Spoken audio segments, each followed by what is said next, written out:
Marble का बना ये सफेद चबूतरा और इस चबूतरे के नीचे दफन लोहे का एक बक्सा और उस बक्से में मुड़ी तुड़ी हालत में पड़ी इंसानी हड्डियां मोहब्बत की ऐसी दास्तान पेश करती हैं जिसे सुनकर आपके रोंगटे खड़े हो जाएंगे। फेसबुक से शुरू हुई इस मोहब्बत का अंजाम बहुत ही भयानक था, लेकिन उससे भी ज्यादा दर्दनाक था इस मर्डर के बाद खुले और 2 कत्ल का राज। क्या है पूरा मामला, आइए जानते हैं। बात है साल 2007 की। आकांक्षा शर्मा की दोस्ती फेसबुक के जरिए उदयन दास से होती है। फेसबुक चैटिंग में उदयन दास ने खुद को आईएफएस अफसर बताया था, जो कि अमेरिका में रहता है और अक्सर भारत आया करता है।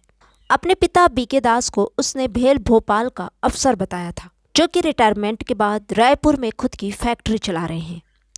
और माँ इंद्रानी दास को पुलिस महकमे से रिटायर्ड डीएसपी बताया था। उसने माँ को भी अपने साथ अमेरिका में ही रहना बताया था। उदयन दास ने आकांक्षा को ये भी बताया था कि वो आईआईटी दिल्ली से ग्रेजुएट है। आजकल जैसा कि आमतौर पर फेसबुक चैटिंग में होता है, वो आकांक्षा शर्मा और उदयन दास के मामले में भी हुआ। पहले जान पहचान, फिर दोस्ती और उसके बाद प्यार। जल्द ही दोनों ने मिलना जुलना भी शुरू कर दिया।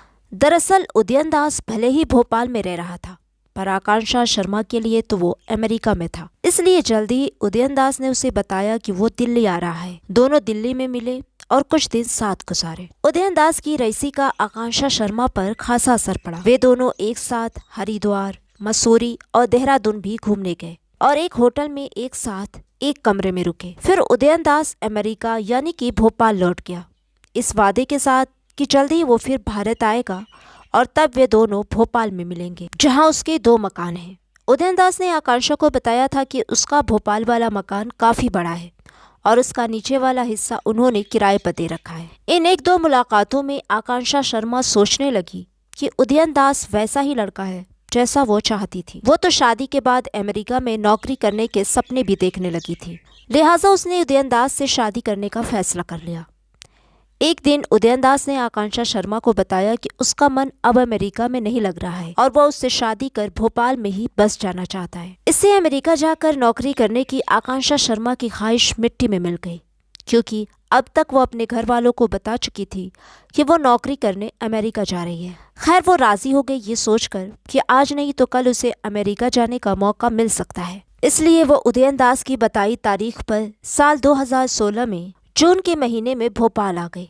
माँ बाप से हकीकत छिपाने के लिए उसने ये झूठ बोला कि वो नौकरी करने अमेरिका जा रही है। आकांक्षा शर्मा ने भोपाल के ही पिपलानी के कालीबाड़ी मंदिर में उदयन दास के साथ शादी कर ली। इस दौरान वो फोन पर घर वालों से भी बात करती रही, लेकिन खुद को वो अमेरिका में होने का झूठ बोलती रही। कुछ दिन उदयन दास के साथ बीवी की तरह गुजारने के बाद आकांक्षा शर्मा को मालूम होता है कि उसके पति ने उससे कई झूठ बोले हैं, क्योंकि न तो वो कभी अपने माँ बाप से फोन पर बात करता था और न ही उनके बारे में पूछने पर कुछ बताता था। हद तो उस वक्त हो गई जब आकांक्षा शर्मा को ये पता चला कि उदयन अव्वल दर्जे का नशेड़ी है और उसका दूसरी लड़कियों से भी नाजायज ताल्लुकात हैं।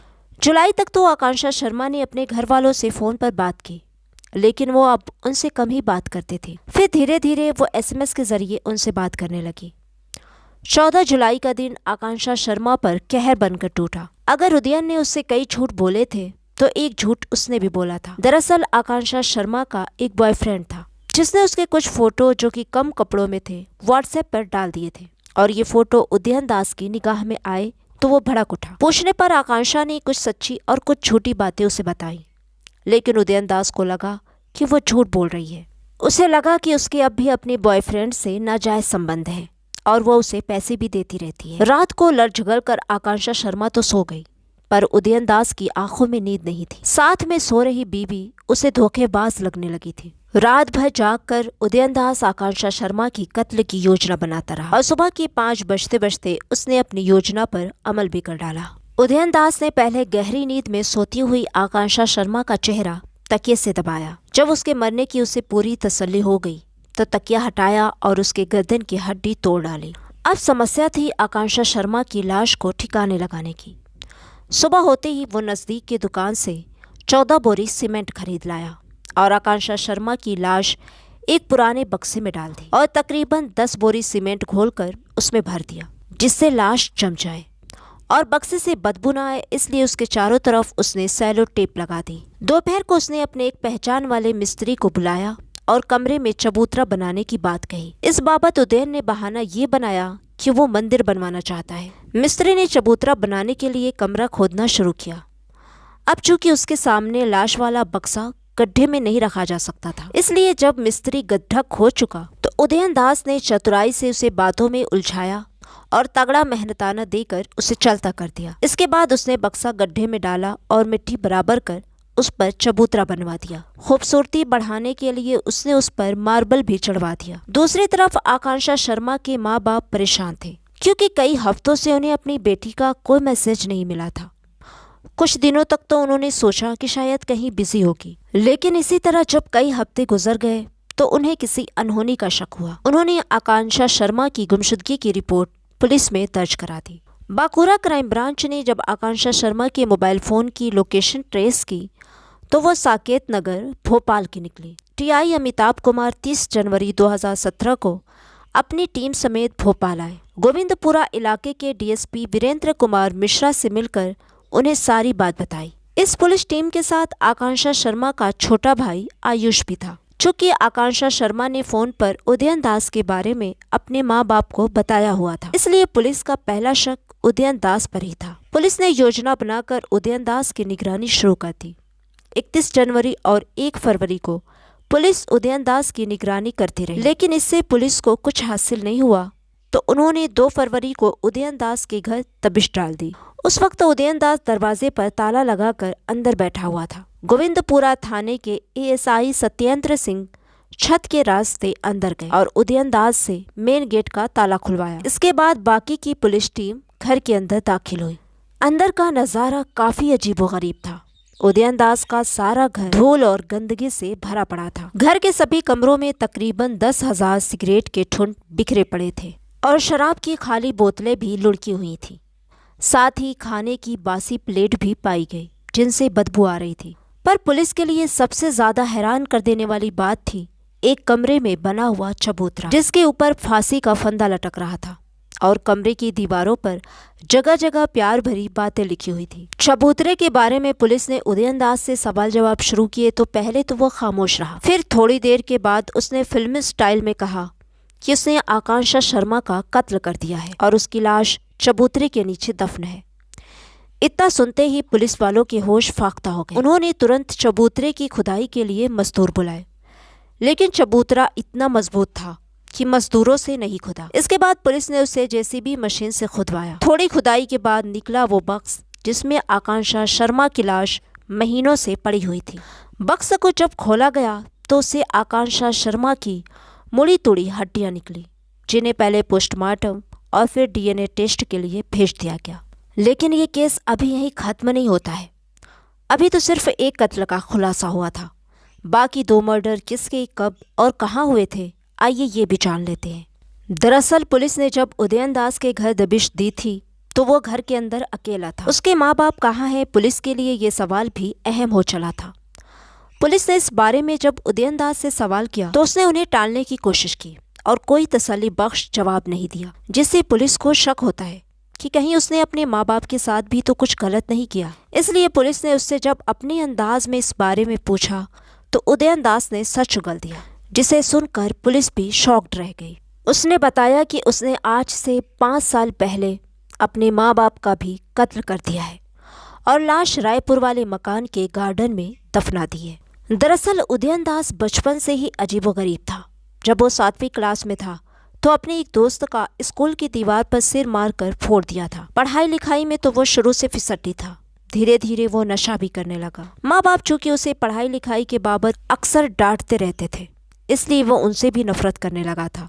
जब कॉलेज की डिग्री पूरी होने का वक्त आया तो उसने माँ बाप को झूठ बोल दिया कि वो पास हो गया है। इस पर माँ बाप ने उसे नौकरी करने को कहा तो उसे लगा कि डिग्री वाला उसका झूठ पकड़ा जाने वाला है और बस इतनी सी बात के लिए उसने अपने सगे माँ बाप को ही मारने का फैसला कर लिया। एक रात जब पिता चिकन लेने बाजार गए हुए थे और उसकी माँ ऊपर की मंजिल के कमरे में कपड़े रख रही थी, उसने पीछे से जाकर उनका गला पकड़ लिया और जब तक उसकी माँ की सांसें नहीं थम गई वो गला दबाता रहा। पिता जब बाजार से आए तो उसने उन्हें चाय बनाकर दी, जिसमें उसने नींद की गोलियां मिला दी थी। जब वो गहरी नींद में चले गए तो उसने उनका भी गला घोट डाला। माँ बाप की लाश ठिकाने लगाने के लिए उसने मजदूर बुलाकर घर के लॉन में 2 बड़े गड्ढे खुदवाए और देर रात लाशें घसीटकर उसमें डाल दी और सीमेंट से उन्हें चुन दिया। माँ बाप की हत्या करने के बाद उदयन दास ने रायपुर वाला मकान बेच दिया और भोपाल आकर साकेत नगर वाले घर में ऐशो आराम की जिंदगी जीने लगा। निकम्मा और अय्याश उदयन दास चालाक भी कम नहीं था। उसने इंदौर से पिता का और इटारसी नगर पालिका से मां की मौत का झूठा सर्टिफिकेट बनवाया और उनकी बिना पर सारी प्रॉपर्टी अपने नाम करा ली।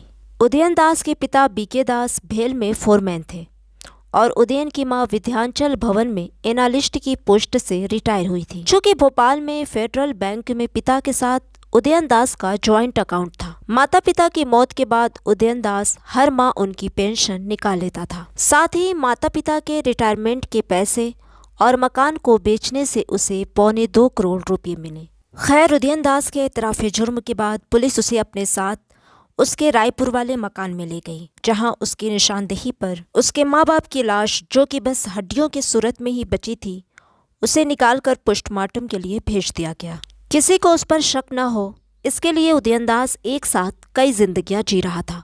इसके लिए उसने अपने माता पिता और आकांक्षा शर्मा को सोशल मीडिया पर जिंदा रखा था। वो उनके नाम के फेसबुक अकाउंट से खुद को ही कैसे हो बेटा और जानू नाम से पोस्ट करता रहता था। खैर, बांकोरा पुलिस ने उदयन दास के खिलाफ 30 अप्रैल 2017 को केस डायरी समेत करीब 600 पेज की चार्जशीट अदालत में पेश की थी। 19 गवाहों और सबूतों के आधार पर रायपुर की अदालत ने उदयन दास को अपने पेरेंट्स और प्रेमिका के कत्ल के जुर्म में उम्र कैद की सजा सुनाई। उदयन दास के मामले से एक सबक लड़कियों को जरूर मिलता है कि फेसबुक की दोस्ती उस वक्त जानलेवा हो जाती है जब वे उदयन दास जैसे जालसाज और फ्रेबियों के चंगुल में फंसकर घर वालों से झूठ बोलने लगती है और एक अनजान आदमी से चोरी छिपे शादी कर लेती है। इसलिए आज के इस दौर में सोशल मीडिया का इस्तेमाल सोच समझकर करना चाहिए। तो सावधान रहें, सतर्क रहें, अपनी फैमिली वालों के साथ खुश रहें, उनका ख्याल रखें। मिलती हूँ जल्द ही एक नई क्राइम स्टोरी के साथ। तब तक के लिए बाय बाय, टेक केयर।